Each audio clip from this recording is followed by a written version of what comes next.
I wouldn't want to lie to you, but I got the book from the library.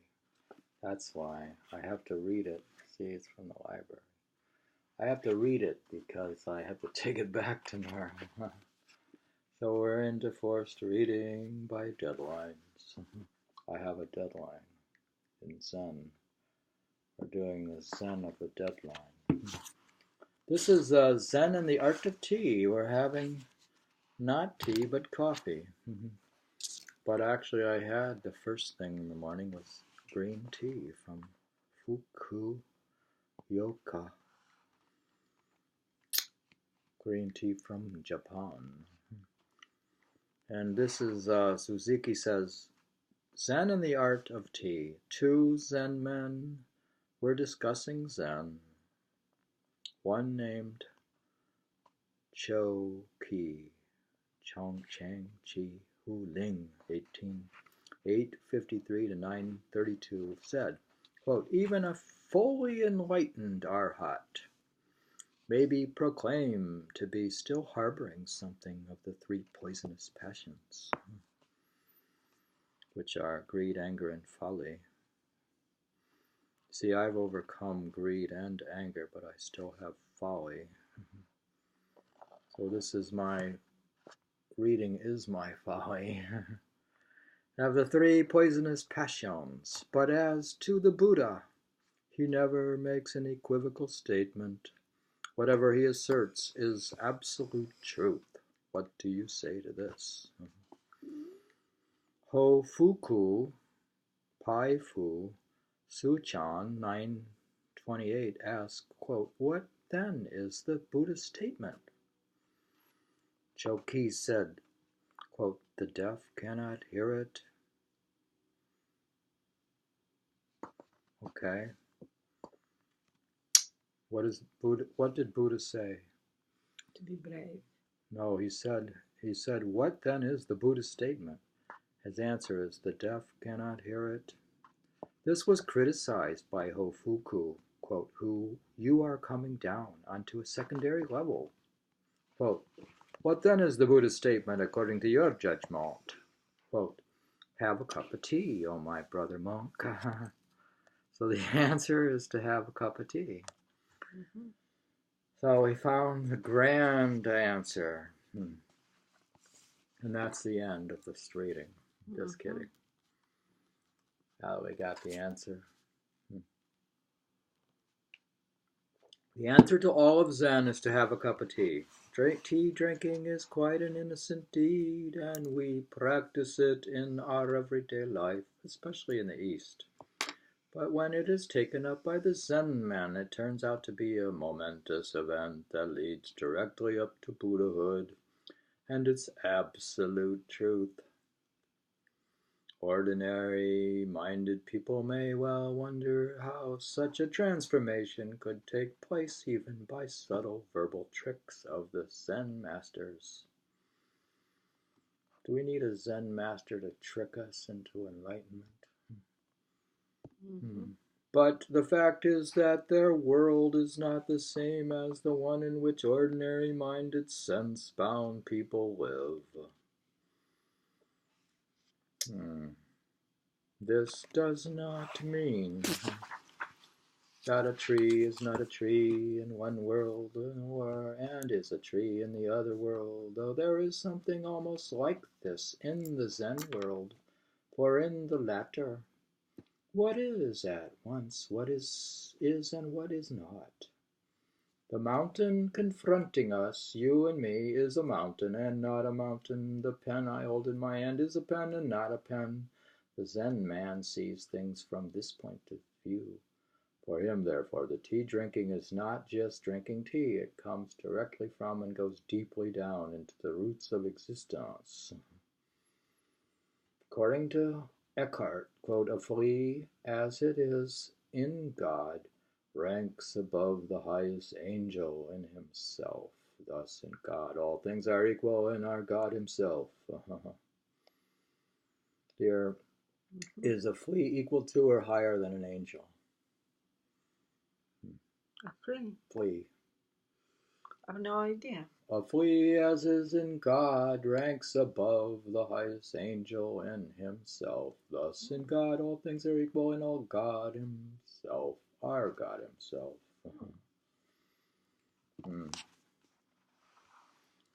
When Shozan or Sung Shang, the Zen teacher, and Ho Pang Chu Se, the Zen layman, both of the 18th century Tang dynasty, were enjoying tea, Ho raised the takusu,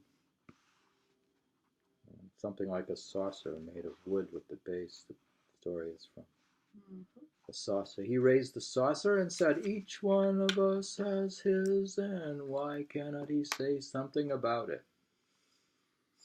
Shozan said, quote, "It is just because each one of us has his that he is unable to say something about it." Ho retorted, quote, "How is it then that you seem to be able to say something about it?" Shozan protests, quote, "One cannot remain without saying something. So you have to say something.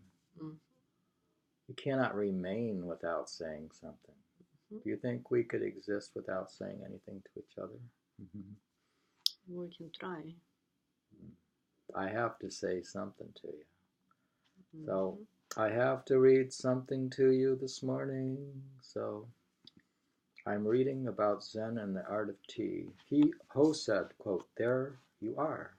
There you are." And to these two Zen men, too, the takusu was not just a takusu.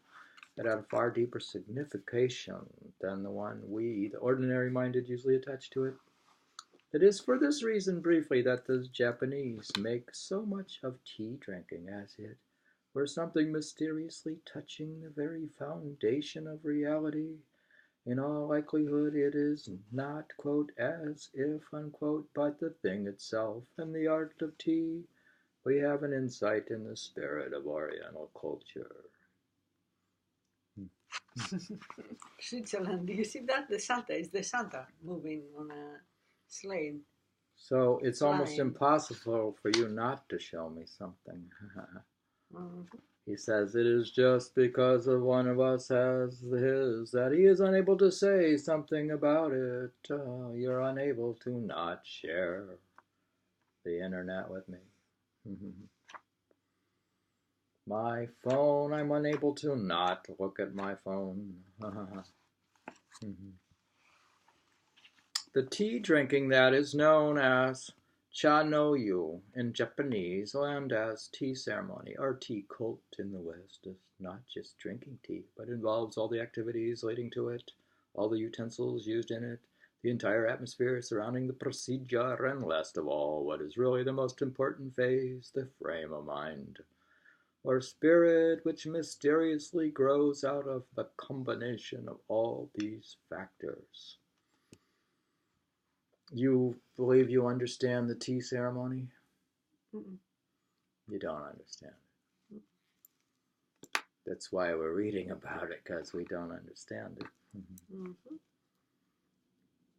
We all this time drank tea, but don't understand the tea ceremony.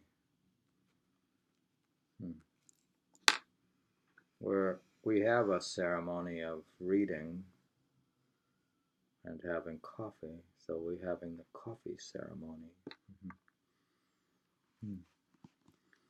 The tea drinking, therefore, is not just drinking tea, but it is the art of cultivating what might be called psychosphere. That's something for all the angry people. The best fighter is never angry, Lao Tzu. We're going to put Lao Tzu involved here. He would be an expert consultant on this reading. The psychosphere, we all know what that means, or the psychic atmosphere, or the inner field of consciousness. We may say that it is generated within oneself while sitting in a small semi-dark room with a low ceiling irregularly constructed from the handling of the tea bowl. which is crudely formed but eloquent with the personality of the maker, and from listening to the sound of boiling water in the iron kettle over a charcoal fire. You know, maybe we should have like just a tea house in the woods instead of Walden. Should we have, we could have the sound of you clicking the phone with the boiling water in the iron kettle over a charcoal fire. Let time pass for a while. We can just let time pass for a while in this reading. Or better, the best fighter is a no fighter. Isn't that true? I don't know. Not No to fight. fighter. Yeah. Best fighter is a no fighter. Yeah. You don't have to fight. You don't have to fight. I'm looking at right now the charcoal fire with the tea. Let time pass for a while, and as one feels more composed, one begins to notice another kind of sound coming from outside the window. It is the water dripping from a bamboo trough that conducts it from somewhere on the mountainside. The dripping is neither scanty nor excessive. It is just enough to lead the mind to a state of tranquil passivity. We could have like some dripping from a bamboo filling the water to the tea kettle to make our green tea. We could have a tranquil passivity as the water drips into the teapot. But the mind is really active to the extent that it is fully appreciate the synthetic effects of things surrounding the tea room, outside as well as in. That'd be nice to have a real tea room. But real could be what's being real. Wouldn't we have to have a state of consciousness to be able to have a tea room in our psychosphere? What constitutes the frame of mind or psychosphere thus generated here is the realization of the spirit or of poverty, devoid of all forms of dichotomy, subject and object, good and evil, right and wrong, honor and disgrace, body and soul, gain and loss, and so on. Now they're coming down to sort of a minimalism here.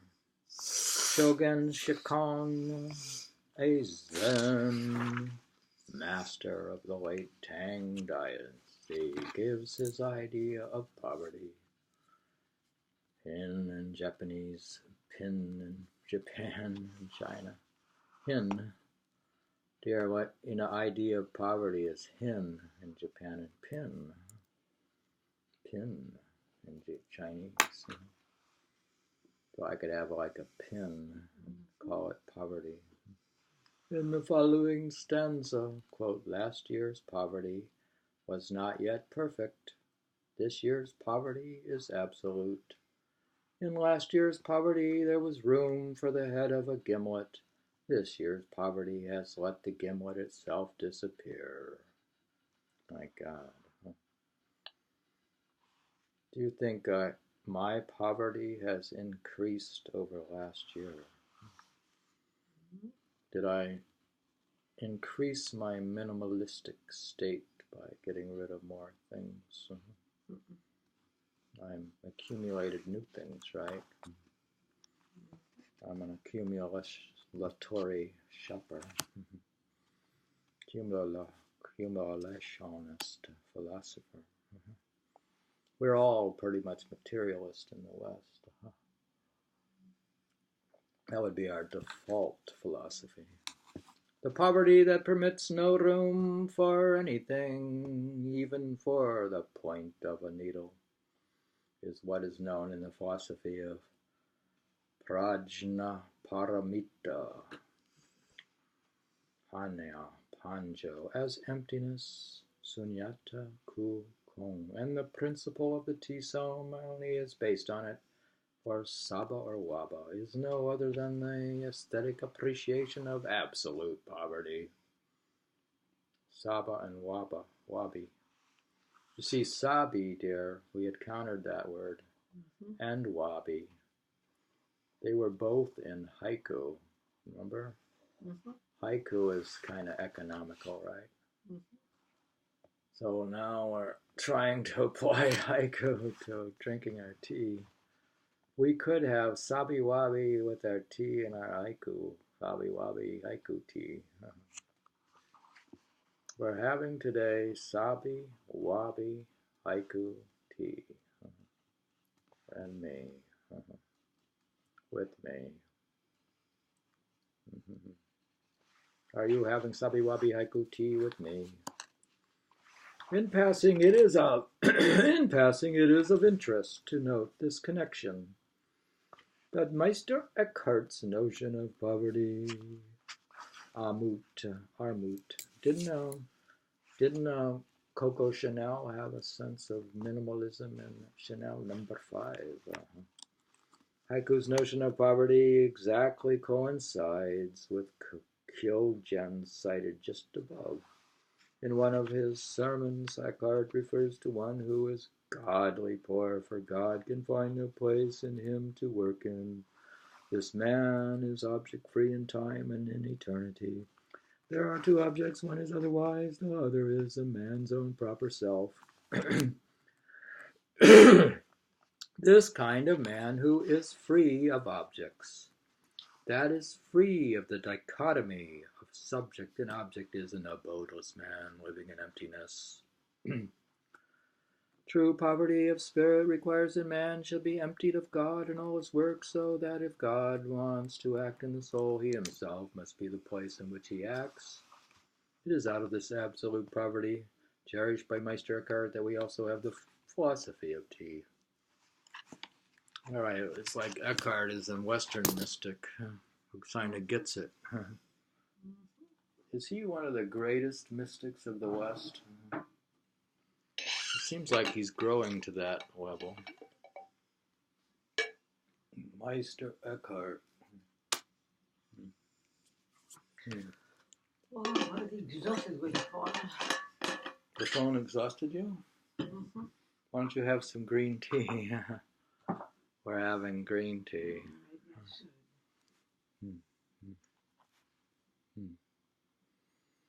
From green tea from Japan. Do you prefer it from Japan for some reason? Oh.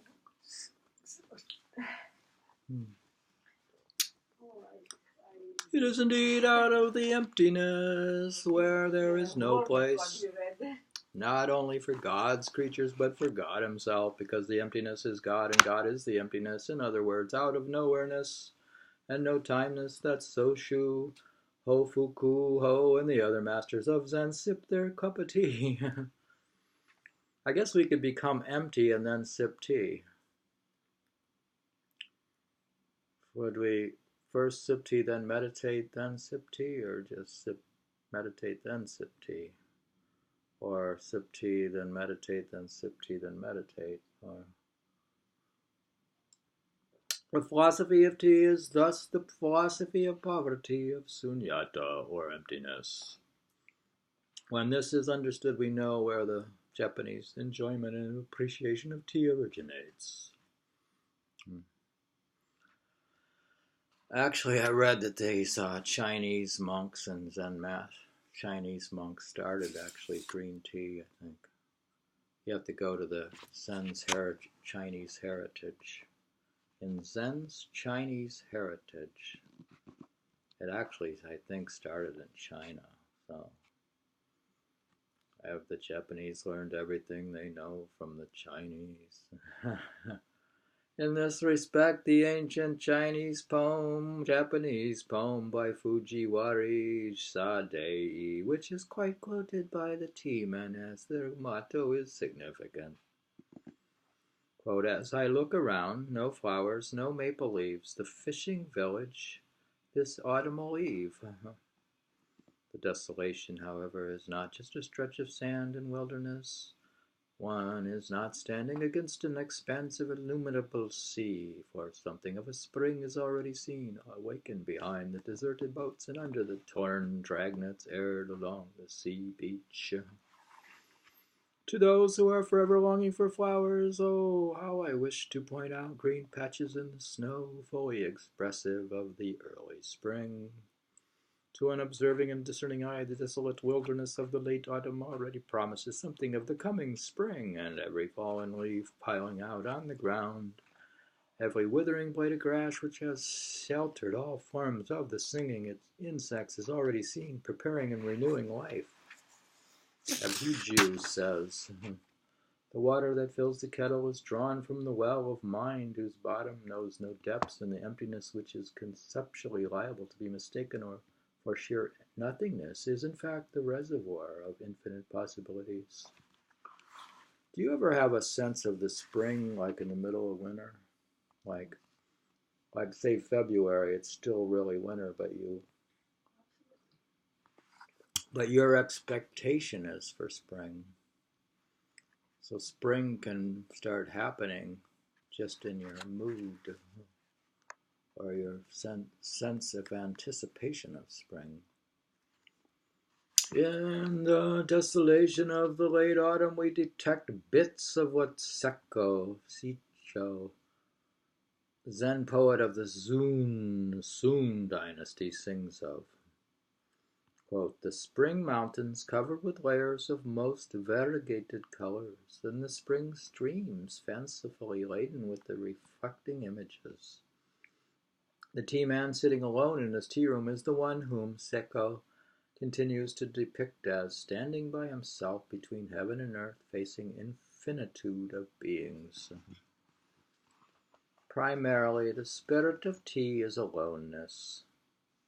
The sitting all alone at the summit of Mount Maravira, as stated by Hyakucho Saki, which is thought of as the opposite to tea, is for sociability, and mostly for conviviality, and frequently for boisterousness.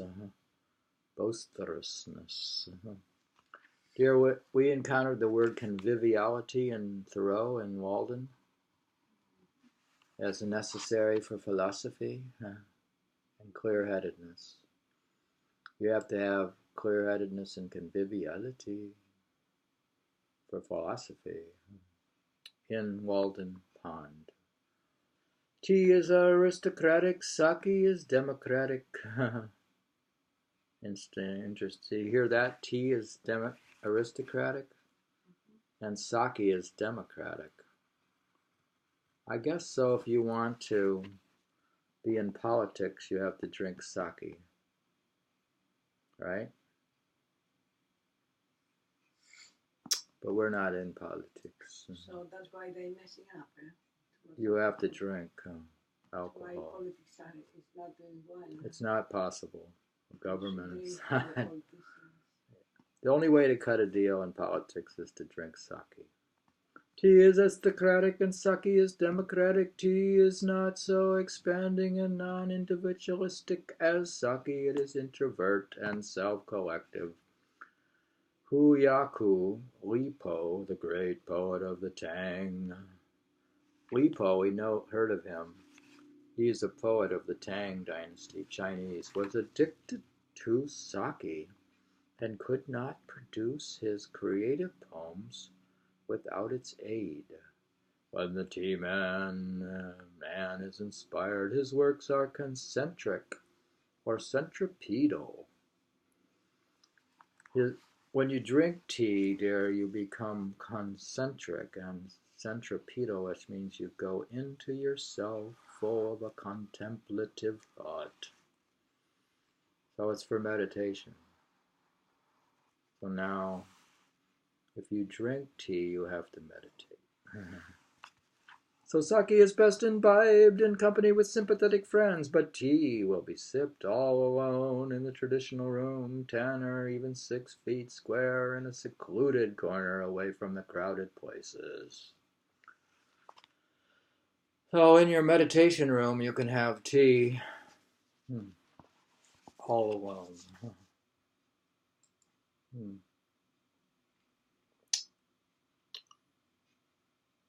What do you think of that?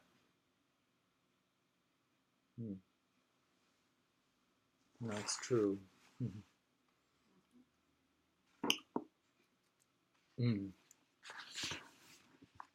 The following description of a tea room is from my article on the subject which appeared in the Cultural East.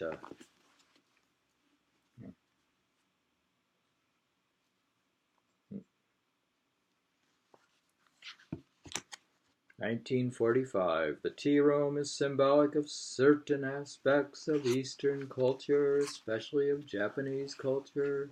In it we find in a most strangely and deeply concentrated form almost all the elements that go to make up what is characteristic of the Japanese mind.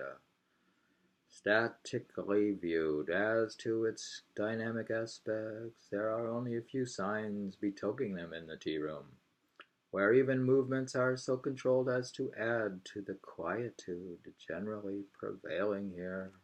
Do you remember the Japanese under the cherry blossoms in Central Park having tea? They were, in a way, doing this tea ceremony under the blossoms in Central Park.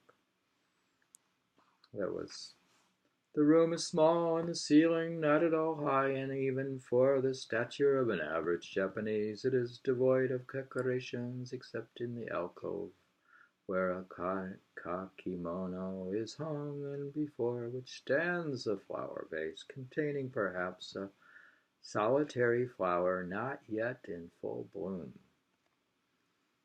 Should we put a flower not yet in full bloom? As I look around, in spite of its obvious simplicity, the room betrays every mark of thoughtful designing. The windows are irregularly inserted. The ceiling is not of one pattern. The materials used, simple and unornamented, are of various kinds. The room is divided by a post obliquely, setting off one corner for tea and utensils. The floor has a small square opening as fireplace, where hot water is boiling in an artistically shaped iron kettle. Do we need a tea room in our country house?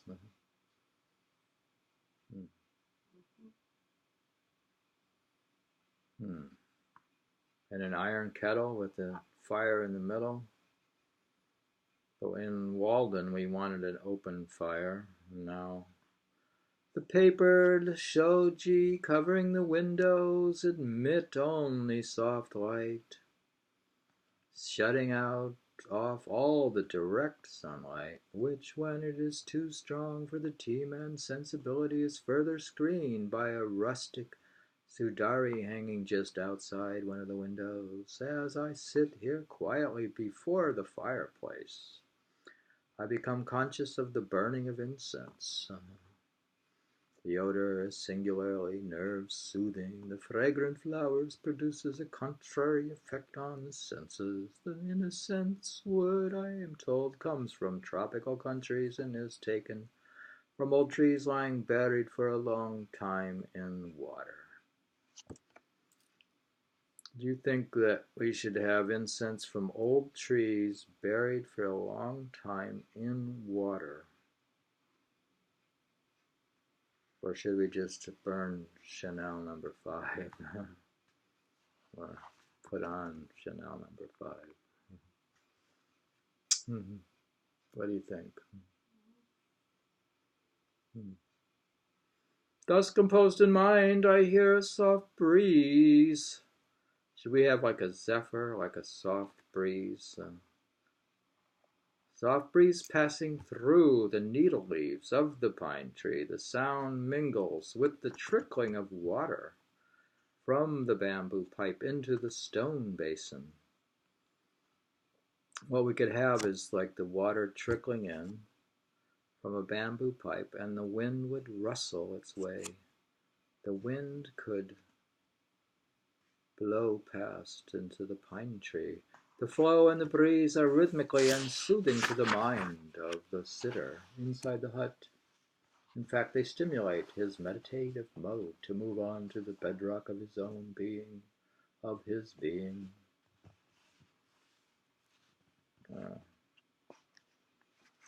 We could move on to our own being from the sound of the wind and the water. Hmm.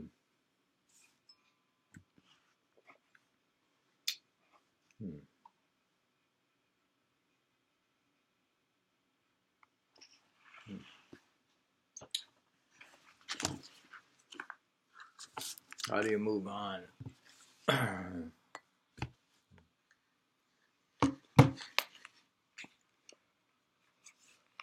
Thus we can see that the spirit of tea is deeply steeped with the prajna. Philosophy of emptiness is taught by Zen, while the emptiness may sound too abstract for the tea man sipping the green-colored beverage from a handmade bowl. The emptiness is, in truth, is no less than the concreteness of reality itself. It is all depends on how a man looks into the nature of things. If his senses are alerted on the plane of relativity only, he can never rise from it. The man who sees with the eyes and ears with the ears cannot go any farther than that, unless one makes the eyes hear and the ears see as to stay confined within the senses. It is only when he goes out of them that he can achieve miracles by plunging into the realm of emptiness, where emptiness is the foundation of infinite possibilities. Tato Kakuchi, the founder of Tatokuchi Kyoto, once had this to say. You want to have any more coffee or tea? Coffee or tea? He said, if your ears see and eyes hear, your ears see and your eyes hear, no, not a doubt you'll cherish, not how naturally the rain drips from the eaves.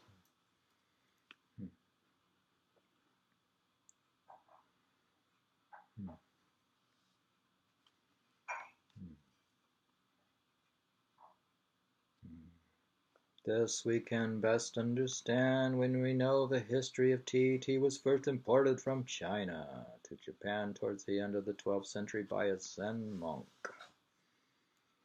who had studied it in China. He brought not only tea seeds, but the ceremony the Chinese Zen followers performed in offering a cup of tea to their first patriarch, Bodhidarma.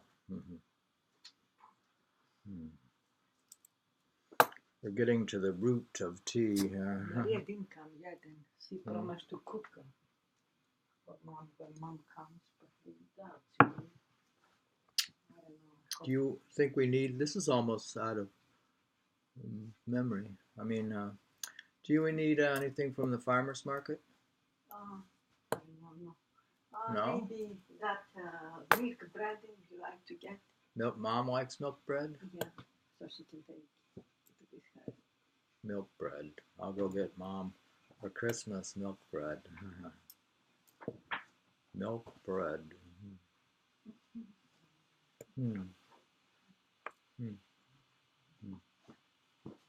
What do you think milk bread is? Is it made with milk? Milk bread. She likes milk and she likes bread. Mom likes milk and bread, right? Therefore, she likes milk bread. Tea then came to be closely associated with Zen. In fact, there is something in the taste of tea that connects a Zen man with the transcendentalism of Zen. It's funny how transcendentalism is connected to Zen. As I said before, sake leads us to sociability and conviviality. Do you think that drinking sake or beer makes you convivial and sociable? It's like drinking beer or drinking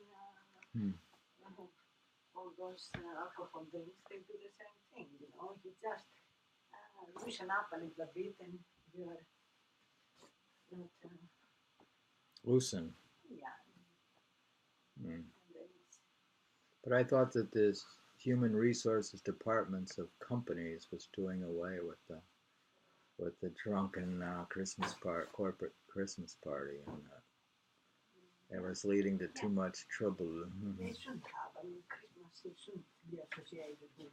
We can't get drunk with your coworkers and make a fool of yourself anymore. We go back to that word folly. I mean, this time they did that only this time. It's meaning until now they could just drink that. We come back to that statement about the poisonous passions of greed, anger, and folly. I had overcome greed and anger, but not folly. That is good. Mm. Depends what they call it. Do you think I've overcome greed and anger and just still have folly?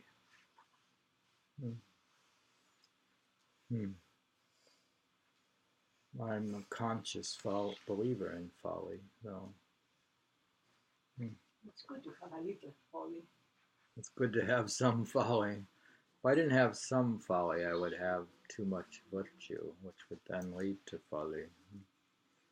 As I said before, sake leads us to sociability and conviviality, and not infrequently even to the animal exhibition of energy it releases. It was in the Ashikaga era that tea drinking as an art came out of the Zen monastery and began to be appreciated by people principally of the samurai class.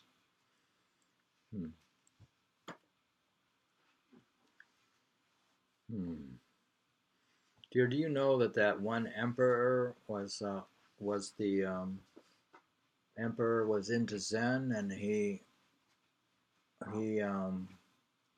saved Japan from the Mongols' invasion by, when he died in the meditation position, meditating. He's the emperor. When the Sokoden government lost its control over the feudal lords, Oda Nobunaga proved the strongest and was at the point of unifying the country under his generalship. He encountered a tragic death, however, and was succeeded by Toyotomi Hideyoshi and the ablest of his lieutenants. The work of unification was carried out by Hideyoshi. Both Hideyoshi and Nobunaga were great patrons of the art of tea, which had achieved great development by that time, especially under Hideyoshi, the man who contributed most to this and is properly regarded as the founder of the art of tea, was Sen no Rikyu.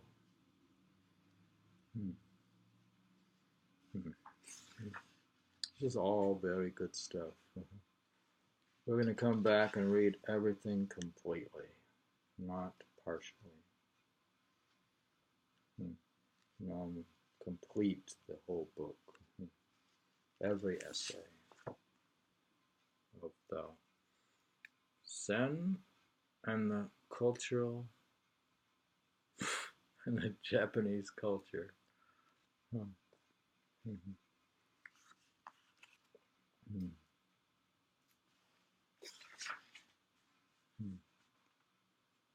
Very good. I'm going to stop and have some tea, and I'm going to, instead of having tea, I'm having coffee. Oh, what?